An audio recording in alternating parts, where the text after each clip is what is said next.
Bismillahirrahmanirrahim. Assalamualaikum warahmatullahi taala wabarakatuh. Alhamdulillahirabbil alamin wa bihi nasta'in wassalatu wassalamu ala Rasulillah wa ala alihi wa sahbihi ajma'in. Qala rabbi shrah li sadri wa yassir li amri wahlul 'uqdatam min lisani yafqahu qawli amma ba'd. Alhamdulillah, syukur pada Allah Subhanahu wa taala yang masih lagi beri kesempatan untuk sama-sama kita melihat yang sedikit sebanyak berkaitan dengan ilmu arut dan qaufiyah untuk sijil tinggi agama Malaysia STAM. Dan insyaAllah pada siri kali ini kita akan kongsi bagaimanakah bentuk-bentuk soalan yang akan dikemukakan untuk subjek arut dan qaufiyah.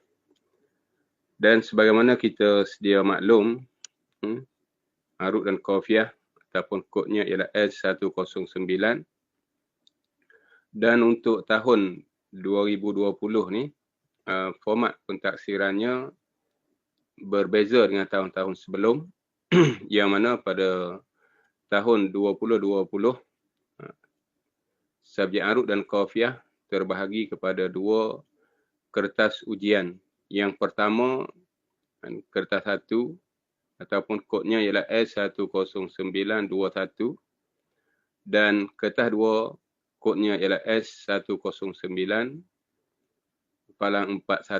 Yang ni kerja khusus. Jadi kita tidak nak bincang yang 41 ni, kita nak bincang yang S109-21. Yang mana ianya berbeza daripada tahun-tahun sebelum, di mana tahun sebelum subjek ini terbahagi kepada dua bahagian. Yang pertama dipanggil arut, yang kedua dipanggil qaufiyah. Tapi untuk tahun 2020, kita boleh lihat di sini, itu dia bilangan soalan, 5 soalan dan jawab semua. Yang mana ia yang berbeza dengan tahun sebelumnya. Dan masa diperuntukkan 2,5 jam. Merangkumi soalan yang berkonstruk mengingat pengetahuan, memahami ataupun kefahaman dan mengaplikasi. Jadi kita akan bincang benda ni insya-Allah dalam kerangka bentuk ataupun topik-topik yang dikemukakan pada tahun-tahun sebelumnya. Dan yang ni para pelajar boleh tengok sikit pada buku masing-masing. Berlaku sedikit apa kita panggil kesilapan lah mungkin. Seperti dekat muka surat 6, muka surat 121, 122, 123 dan seumpamanya, ni boleh tengok sendiri. Berlaku sedikit kesilapan mungkin pada buku kita. Baik, jadi anak pelajar yang dikasihi sekalian. Jadi insya-Allah untuk kali ini kita akan bincang beberapa bentuk soalan lah. Yang pertama sekali kita nak tengok soalan yang pertama. Biasanya soalan yang pertama melibatkan tajuk-tajuk awal ataupun yang kita panggil mukaddimah ataupun pendahuluan dalam subjek arut khususnya. Jadi mungkin di sini banyak kepada soalan pengetahuan. Dalam erti kata lain, perlu banyak ingat. Perlu banyak ingat. Jadi di sini ada beberapa benda yang melibatkan asas di dalam ilmu arut khususnya. Cuma bila kita perhatikan pada soalan-soalan tahun-tahun sebelumnya yang dikemukakan, ada beberapa perkara pokok ataupun perkara-perkara penting yang perlu diberi penekanan. Namun begitu saya akan sebutlah kerana benda ni ada dalam buku. Jadi insya-Allah di hujung-hujung kejap lagi kita akan sebutlah yang manakah tajuk-tajuk ataupun topik-topik ataupun item-item yang sering dikemukakan untuk soalan yang melibatkan asas-asas pada ilmu arut. Baik, yang pertama sekali kita boleh buat soalan. Macam di sini soalannya kita boleh bentuk soalan seumpama ni. Boleh kita tanya, Arif al-aruda summa bayyin sababa tasmiyatiha. Maksudnya datangkan definisi ilmu arut dan nyatakan sebab kenapakah ilmu ini dinamakan dengan nama arut. Sebagaimana nota ni Dan saya yakin pelajar-pelajar ada nota ataupun ada buku teks ataupun ada mana-mana nota ringkas yang dibuat oleh guru masing-masing. Cuba perhatikan. Jadi untuk takrif arud ialah wa ilmun yu'rafu bihi sahihul auzani syi'ri al-arabi min fasidiha. Ni jawapan untuk takrif kepada ilmu arud. Tapi benda ni kita tengok soalan-soalan sebelumnya, biasanya takrif arud ni tidak berapa di-highlightkan. Maksudnya tidak berapa ditanya. Tidak berapa dijadikan soalan. Namun anak pelajar perlu beri penekanan. Jadi untuk takrif inilah takrif ilmu arud, iaitu ilmu untuk kita memahami wazan-wazan syair yang sahih dan juga wazan-wazan syair yang fasid, yang tidak sahih, yang tidak elok. Kemudian sebab kenapakah ilmu ini dinamakan arud? Ada dua sebab sebagaimana yang terdapat di dalam buku teks ataupun dalam nota-nota kita.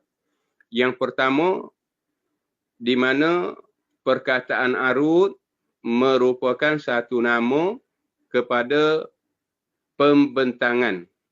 Nama kepada sesuatu pembentangan ataupun dalam bahasa Arab disebut ismun lima yu'radu alaihi syai'. Jadi asy-syi'ru yu'radu, syair ini dibentang. Oleh kerana syair ini satu benda yang perlu dibentang, jadi bentang itu membawa masuk arud, maka ilmu ini diberi nama ilmu arud. Ini pandangan yang pertama. Dan untuk jawapan yang kedua, ataupun pandangan yang kedua, kenapakah ilmu ini dinamakan ilmu arud? Iaitu ianya dicipta di Makkah. Dan salah satu daripada nama Makkah Al-Mukarramah ialah arud. Lalu ilmu ini dinamakan ilmu arud bersempena dengan nama Makkah untuk mengambil keberkatan daripada tempat tersebut. Baik.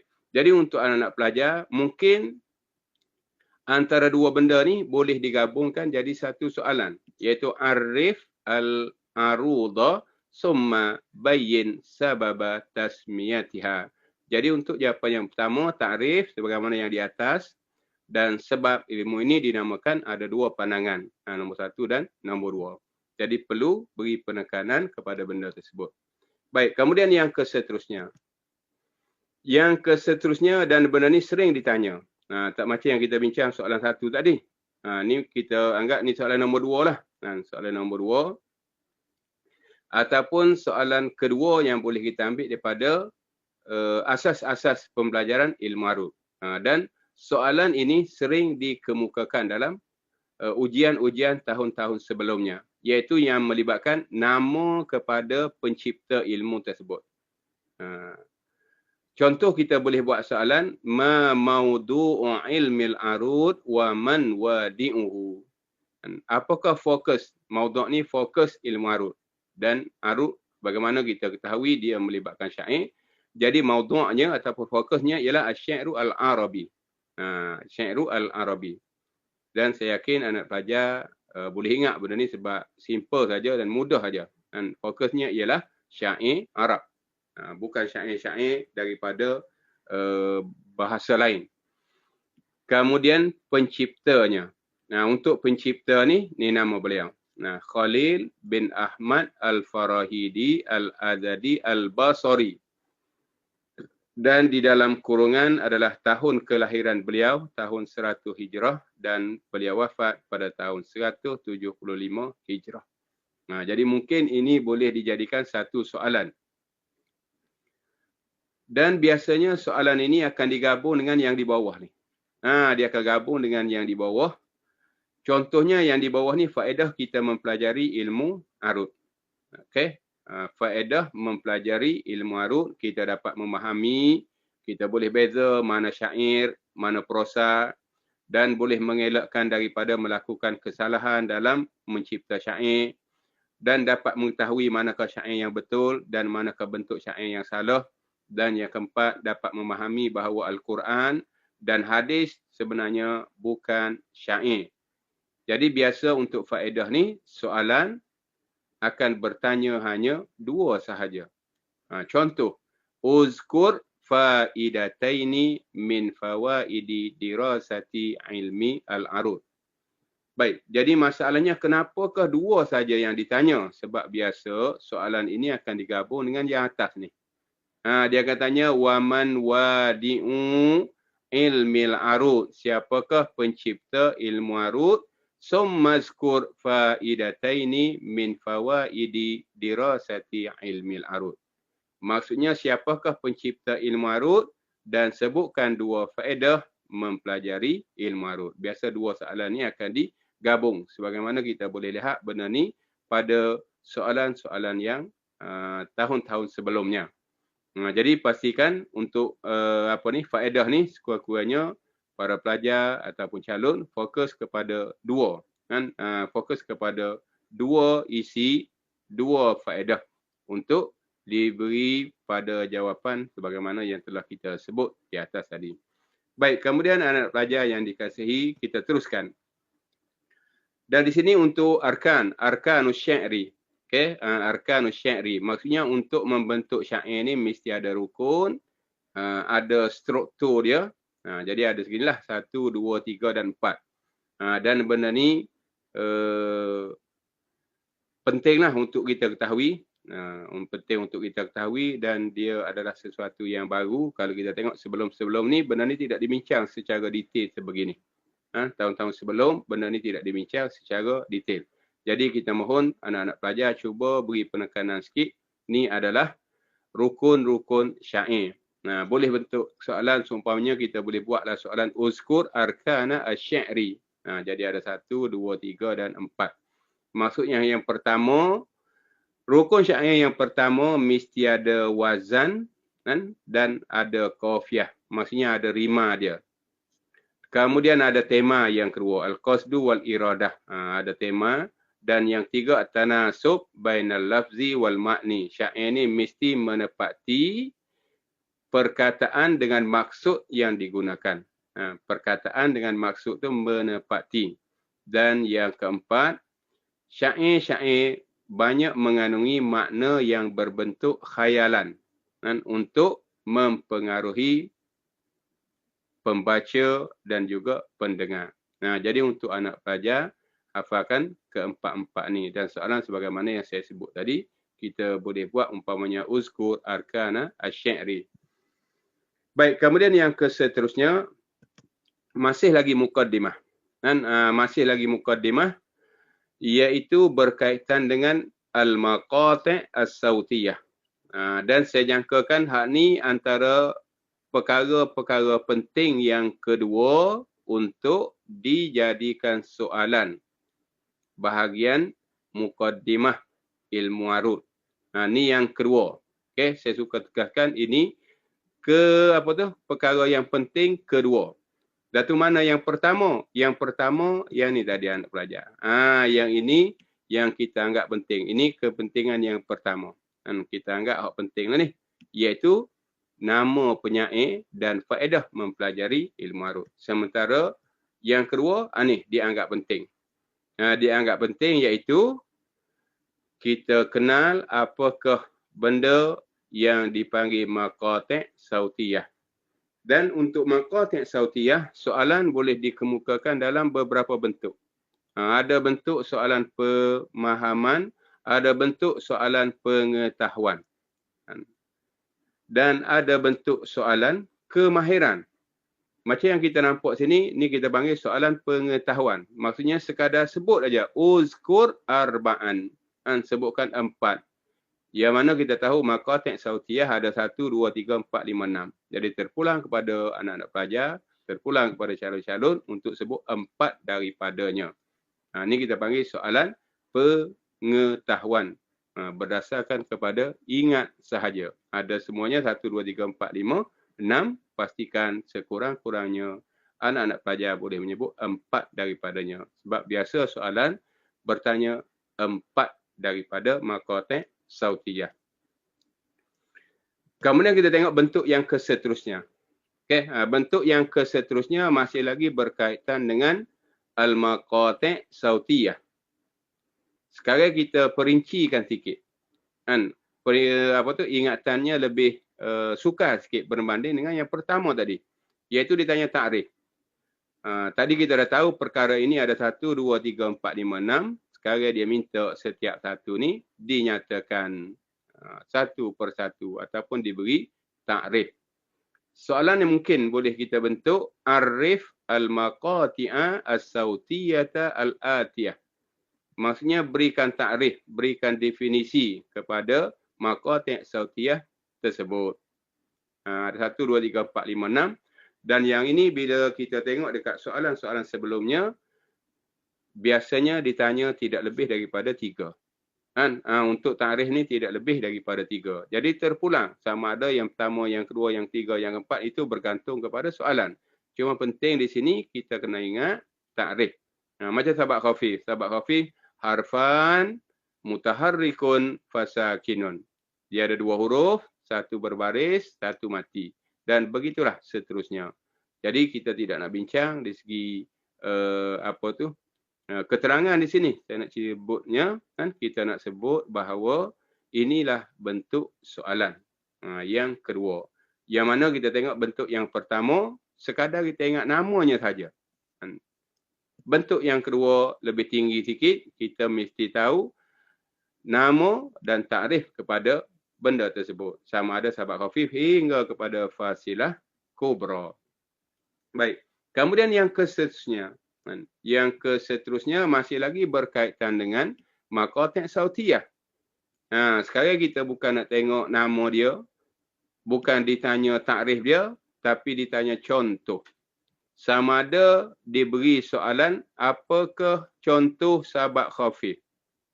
Apakah contoh watat majmu'? Umpamanya soalan boleh kita berikan begini, sebagaimana yang kita lihat pada tahun-tahun sebelumnya. Hat misalan lil maqati'i as-sautiyati al-atiyah. Datangkan contoh kepada maqati' sautiyah. Ini pun biasa kalau kita lihat, dia tidak lebih daripada 4. Soalan minta 4. Datangkan 4 contoh untuk maqati' sautiyah. Jadi terpulang. Contoh untuk nombor 1, nombor 2, nombor 3, nombor 4 sampai nombor 6 ni terpulang. Dan contoh setiap satu memadai 1. Tidak macam sini. Sini saya bagi 2 contoh kan. Katakanlah sabak khafif. Memadai kita kata lam. Siapa tak nak kata lam boleh pilih man. Ataupun mana-mana perkataan yang 2 huruf. Huruf pertamanya berbaris dan huruf keduanya mati. Jadi ni salah satu daripada bentuk soalan maqati' sautiyah. Cuma dia berbeza dengan sebelumnya. Di sini dia minta takrif. Ataupun boleh diubah. Boleh diubah. Contoh begini anak pelajar. Katakanlah diberi perkataan jabalin. Okay, dia bagi perkataan jabalin. Lalu dia tanya apakah nama maqati' sautiyah untuk jabalin. Jadi kita lihat jabalin. Jabalin maksudnya di belakang lam ni masih ada nun mati. Jadi jim berbaris, ba berbaris, lam berbaris dan ada 1 huruf nun di belakang mati. Maksudnya 3 berbaris, 1 mati. Namanya ialah fasilah sughra. Jadi boleh dijadikan soalan sedemikian. Maksudnya didatangkan contoh, kita perlu nyatakan nama. Ataupun diberi nama, macam kita tengok sini, diberi nama, diminta calon-calon mendatangkan contoh. Jadi boleh diterbalikkan. Nak jadikan hak merah ni soalan pun boleh. Ataupun nak jadikan contoh ni soalan pun boleh. Ini juga pernah dikemukakan kalau kita tengok pada soalan-soalan tahun sebelumnya berkaitan dengan tajuk maqati' sautiyah. Kemudian yang terakhir untuk maqati' sautiyah. Yang terakhir untuk tajuk maqati' sautiyah. Soalan yang biasa kita temui pada tahun-tahun sebelumnya, dia bagi simbol. Okey, katakanlah simbol, ni kita sebut 1 lah. 1, hak ni kosong. Maksudnya, simbol yang macam 1 ni adalah untuk huruf yang berbaris dan simbol bulat ni adalah untuk huruf yang berbaris mati. Jadi simbol 1, kosong. Sesuai untuk sabak khafif. Okey, jadi soalannya ialah hati al-maqati'a as-sautiyata as-sahihah lil harakati was sakanatil atiyah. Datangkan contoh. Kan? Datangkan contoh. Maaf, datangkan maqati' sautiyah. Sebut nama maqati' sautiyah kepada simbol hidup mati di bawah. Jenis juga ada 1, 2, 3, 4, 5, 6. Jadi dia ada 6 ni sebanyak maqati' sautiyah. Sebab maqati' sautiyah juga ada 6. Cuma nak pelajar kena pastilah. Ni 2 huruf, satu berbaris, satunya mati. Sabak khafi. Kalau 2 berbaris, 1 mati, ni watat majmuk hinggalah ke akhirnya. Jadi saya tidak nak sentuh panjanglah di sini sebab kita dah belajar masing-masing. Cuma di sini saya nak fokus kepada inilah bentuk soalan yang sering kita temui pada tajuk maqati' sautiyah. Jadi kalau boleh saya sebut sekali lagi, ada 4 bentuk. Ni yang pertama. Ni yang pertama, sebutkan 4 daripada maqati' sautiyah. Yang kesemuanya ada 6. Ni tahap yang paling mudah. Kemudian cuba susahkan sikit. Maksudnya dia bagi maqati' sautiyah, dia minta kita datangkan takrif untuk satu persatu. Ni biasanya kalau kita tengok pada soalan-soalan sebelumnya, ianya tidak lebih daripada 3 maqati' sautiyah. Dia akan pilih daripada 6. Kemudian bentuk yang keseterusnya, ini lebih susah sikit sebab dia perlu kepada kefahaman. Jadi apa dia sabak khafif? Kita dah belajar. Sabak khafif, 2 huruf. 1 hurufnya hidup, 1 huruf mati. Jadi di sini dia minta contoh. Jadi datangkanlah contoh kepada perkara tersebut. Ini bentuk yang ketiga. Dan bentuk yang keempat untuk maqati' sautiyah, dia datangkan dalam bentuk simbol. Kalau kita nampak macam gini, ni mewakili 2 huruf. Mewakili 2 huruf. Huruf yang kita sebut satu lah. Macam ni tanda palang ni satu, ni kosong. Maksudnya satu ni mewakili huruf berbaris, kosong ni mewakili huruf mati. Jadi kalau 2 huruf sabak. Jadi satu hidup, satu mati, sabak khafif. Kalau 2 huruf, kedua-duanya berbaris, itu sabak sakil. Jadi boleh tengok daripada 1, 2, 3, 4, 5 dan 6. Ni bentuk yang terakhir untuk tajuk maqati' sautiyah. Baik, jadi anak-anak pelajar yang dikasihi sekalian. Ini perkara yang kedua saya kata tadi penting. Untuk mukaddimah. Penting yang pertama, pencipta ilmu arut. Faedah mempelajari ilmu arut. Dan kenapakah ilmu arut ni dinamakan arut. Itu yang pertama. Yang kedua, yang penting untuk tajuk di bahagian mukaddimah ni, iaitu maqati' sautiyah. Baik, kemudian kita ke perkara yang ketiga. Ni perkara yang ketiga penting untuk muqaddimah ataupun pendahuluan ilmu arut, iaitu at-taf'ilat. Dan taf'ilat ni keseluruhannya ada 1, 2, 3, 4, 5, 6, 7, 8 dan 7, 8, 9 dan 10. Ada 10 taf'ilat. Jadi di sini kalau kita lihat pada soalan-soalan sebelumnya, ada beberapa bentuk soalan yang boleh dikemukakan di dalam peperiksaan berkaitan dengan tajuk taf'ilat. Daripada senang kepada lebih susah. Sama ada mengingat ataupun memahami. Contoh sebagaimana yang kita lihat pada soalan yang kita paparkan di sini. Ini paling mudah. Contohnya soalan, uzkur arba'an minat taf'ilat. Datangkan, sebutkan 4 daripada taf'ilat. Jadi saya kemukakan keseluruhan 10 di sini. Jadi pilihlah untuk jadikan jawapan 4 daripadanya.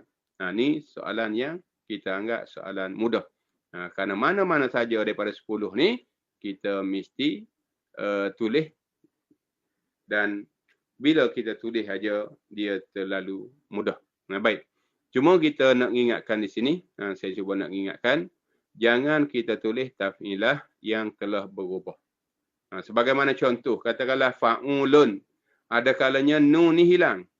Maka untuk soalan ini, uzkur arba'an minat taf'ilat, seandainya kita tulis fa'ulu tanpa nun, maka dianggap salah.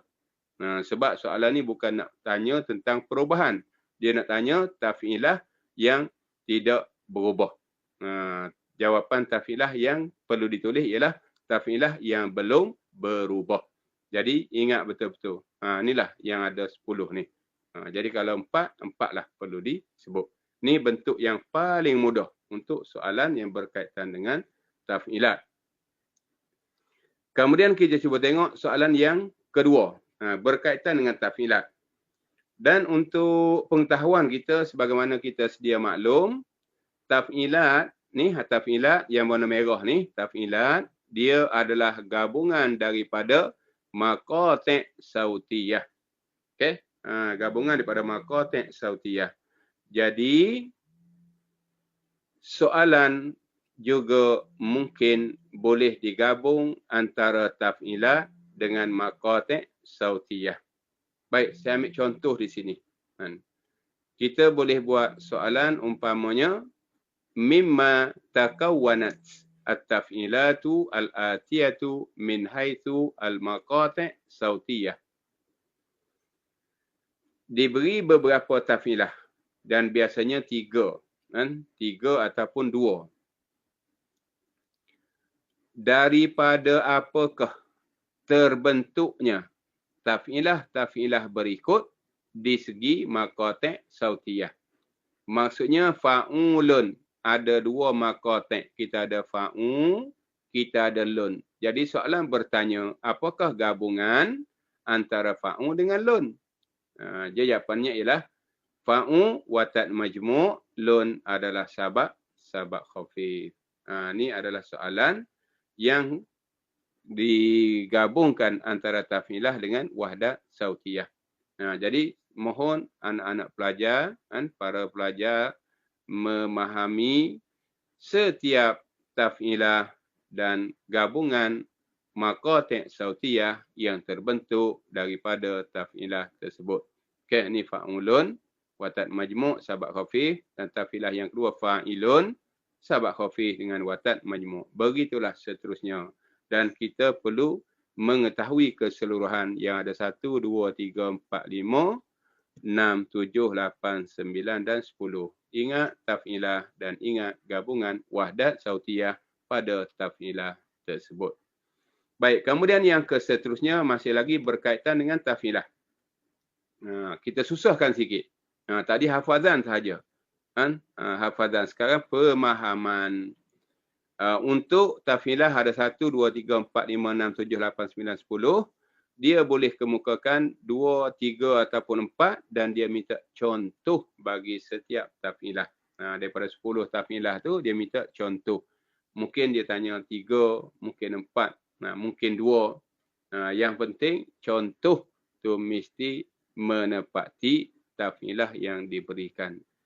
Maka kita boleh cuba dapatkan soalan daripada tahun-tahun sebelumnya. Mungkin soalannya berbunyi hat misalan. Hat misalan litaf'ilati al-atiyah. Datangkan contoh untuk taf'ilah berikut. Jadi di sini saya nak tegaskan bahawa ada berlaku kesalahan, salah faham kepada para pelajar sebab dia sering mencari contoh yang bunyinya sama dengan taf'ilah. Contoh, taf'ilahnya ialah fa'ulun. Fa'ulun. Jadi calon nak cari juga perkataan yang huruf pertamanya berbaris di atas. Huruf kedua barisnya di hadapan. Sebenarnya kita bukan nak tengok barisnya sama. Baris yang dimaksudkan baris atas, baris bawah, baris depan. Yang kita naknya ialah kedudukan huruf hidup. Kedudukan huruf mati sama. Itu yang perlu kita tekankan sedikit di sini. Contoh. Katakanlah fa'ulun. Contoh untuk fa'ulun, karimun. Tapi ada calon tidak terima perkataan karimun. Bila ditanya kenapa tidak pilih karimun? Sebab dia kata ka barisnya di atas, ra barisnya di bawah. Sedangkan fa'u, fa barisnya di atas, ain barisnya di hadapan. Ini berlaku satu kesilapan. Sebenarnya kita bukan nak lihat huruf yang berbaris di atas, berbaris di depan ataupun baris di bawah. Yang kita nak fokus ialah huruf hidupnya duduk sama betul dengan contoh. Sini kita baca ka sama dengan fa berbaris. Sini kita baca ri sama dengan ain berbaris. Ni ya mati sama dengan waw barisnya mati. Dan lu sama dengan min barisnya mati. Dan di belakang min ada nun mati. Nah, baik. Jadi anak-anak pelajar cuba bagi penekanan sikit. Nah, jangan kita tengok kepada bagi atas, bagi bawah, bagi depan dan seumpamanya. Apa yang perlu kita perhatikan hanyalah bagi hidup dan bagi mati. Baik, kemudian yang seterusnya berkaitan dengan tajuk at-taf'ilat. Okey, berkaitan dengan tajuk taf'ilat. Yang seterusnya ialah dia datangkan contoh. Dia datangkan simbol hidup mati. Okay, soalan datangkan simbol hidup mati, kemudian dia minta kita datangkan taf'ilah yang sesuai dengan simbol yang diberikan. Ini sama dengan tajuk maqati' sautiyah tadi. Baik, jadi anak-anak pelajar, insya-Allah kita akan tengok perkara ni dengan detail insya-Allah.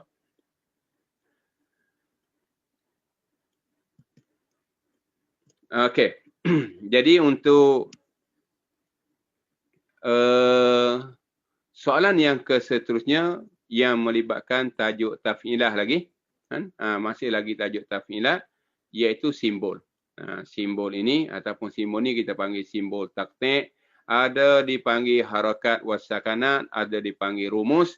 Yang penting dia melambangkan ni huruf hidup, ni huruf mati. Okay? Yang bercacang ni, yang diri ni, ataupun yang kita panggil satu lah mudah. Hak ni kita panggil kosong. 1 0 1 1 0. Maksudnya huruf pertama berbaris, huruf kedua mati, huruf ketiga berbaris, huruf keempat berbaris dan huruf kelima mati. Ia sesuai untuk taf'ilah fa'ilun. Jadi soalannya mungkin had at-taf'ilati sahihah lil harakati was sakanati al-atiyah. Datangkan contoh untuk simbol-simbol, datangkan contoh dengan taf'ilat untuk simbol-simbol hidup mati yang diberikan.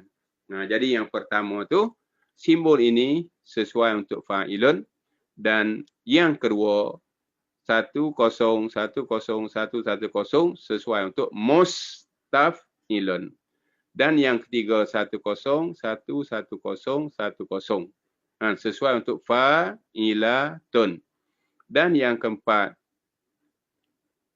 maaf ni sama, sama. Minta maaf, ni sama. Nombor 2 dengan nombor 4 ni sama. Abaikan, ambil satu je. Kemudian yang kelima 1 0 1 0 1 0 1.